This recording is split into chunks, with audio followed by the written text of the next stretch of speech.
All right, everyone. Welcome back to the channel. Thanks for stopping by and checking out the videos. Okay, today's video is about this 21 Can-Am Defender Limited Max. Couple of things on here I want to talk about. A couple more modifications that I've done to the doors.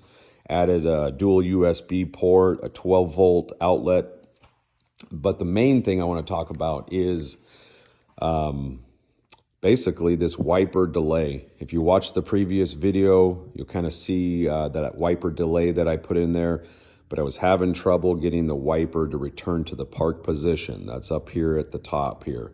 And I figured it out, and I wanted to share that with you guys here today. So first thing, check out the first couple of videos on this machine showing all the upgrades, the fender flares, the tires, you know, these pod lights up front, the LEDs and the headlight. So some modifications that I did now that this machine's back in the shop. First thing, 24-hour power for the window switches. Okay, so you don't need to have the ignition or the machine turned on in order to operate the windows. Another thing here is this channel has a tendency to slide up and down. So if you're having that problem, just pull the door skin off and you'll see this rail that this channel is sitting in. And basically what I did is I took a hose clamp where these two meet and just a small hose clamp around that rail, and that prevents this thing from sliding up and down. While I had the door panel or skin off, we did do the sound deadening then in there. So just as I had done before in the roof area, took that sound deadening mat and put it all down in here on both sides, both driver doors. We did not take the doors, the rear doors apart at this point. So next thing, just a modification here, not necessarily like an upgrade, but added a 12-volt power outlet. That is for their battery charger for their electric chainsaws.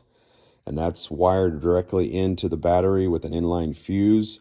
And the reason we went with 12-volt, 24-hour power on that versus tying it into the ignition is the battery charger has its own on-off switch. And so every time they turn the ignition off, it would also turn off the battery charger, of course.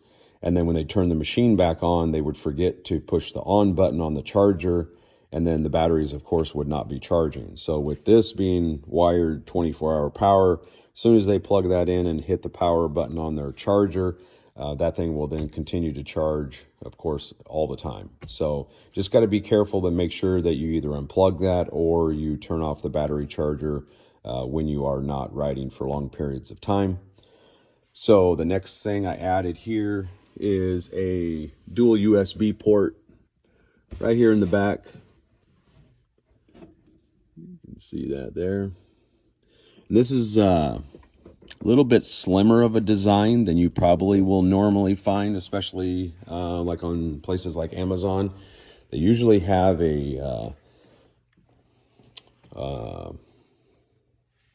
I guess in the back of it, usually it's about an inch or an inch and a half thick in the back. And you can see on this one, see, it's just flush with the back side over there. So all you have to do is a little 1/4-inch hole here for your wiring, a little wire loom back behind that seat, up the B-pillar, and then into the roof here. And then, of course, that comes over and goes to the bus bar here. That is on the ignition power, so it's on the negative stud and then the ignition stud as well. Okay, so again, the main thing I wanted to talk about today is this wiper delay. Okay, so if you follow that other video, you're going to see where we got rid of the original switch. We put two switches in here now. One is just the windshield wiper, and the other one is the windshield fluid. Okay, so what was happening before, when you would push the button for the delay, it would wipe the windshield for however many seconds we had it programmed for, and then it would turn off. And sometimes it would turn off here or here. It varied, and I couldn't couldn't get it back to the park position. So customer knew that, he was cool with it. But when we got this machine back in, I wanted to address that and see if that would be something that I could fix. And we were able to figure it out just sitting down, really looking at the wiring diagrams, not only for the delay module itself, but also for the wiper motor and the switches, and basically how Can-Am has the power and the ground and everything ran for this thing. So let me run you through the operation real quick on that.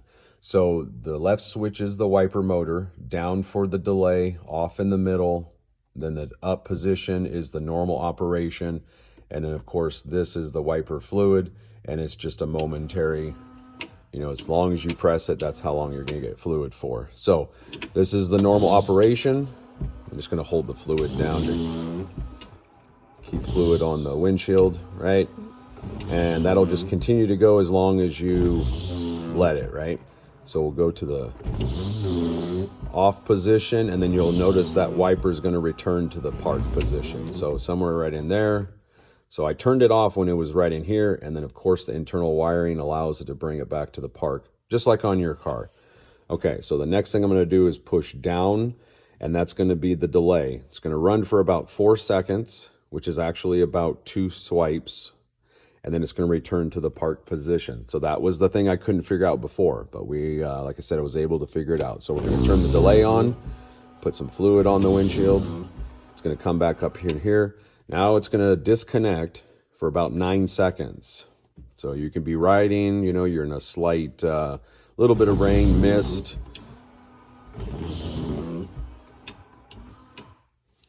Let's go outside and take a look at it. Okay, so it's disconnected right now. Got a little light rain going. It's going to make about 2 swipes, return to park. So now it's going to rest for about 9 seconds. I'm just spraying a little water on it.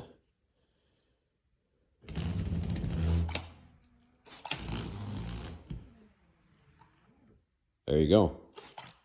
So again, just wanted to show you guys that I got that kind of figured out. I'll let it go ahead and swipe one more time.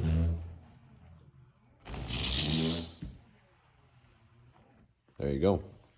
Now that'll continue again to cycle until you turn the switch to the off position. All right. I hope that, basically kind of brings this thing to the end, and let everybody know that we got this thing figured out. Comment down below if this is something you guys would be interested in. I'm always kind of curious if some of the ideas that I come up with are things that other people would like to see. Is this something that you would actually use, or like I said, is this something that I just came up with, for this particular customer? And they love it.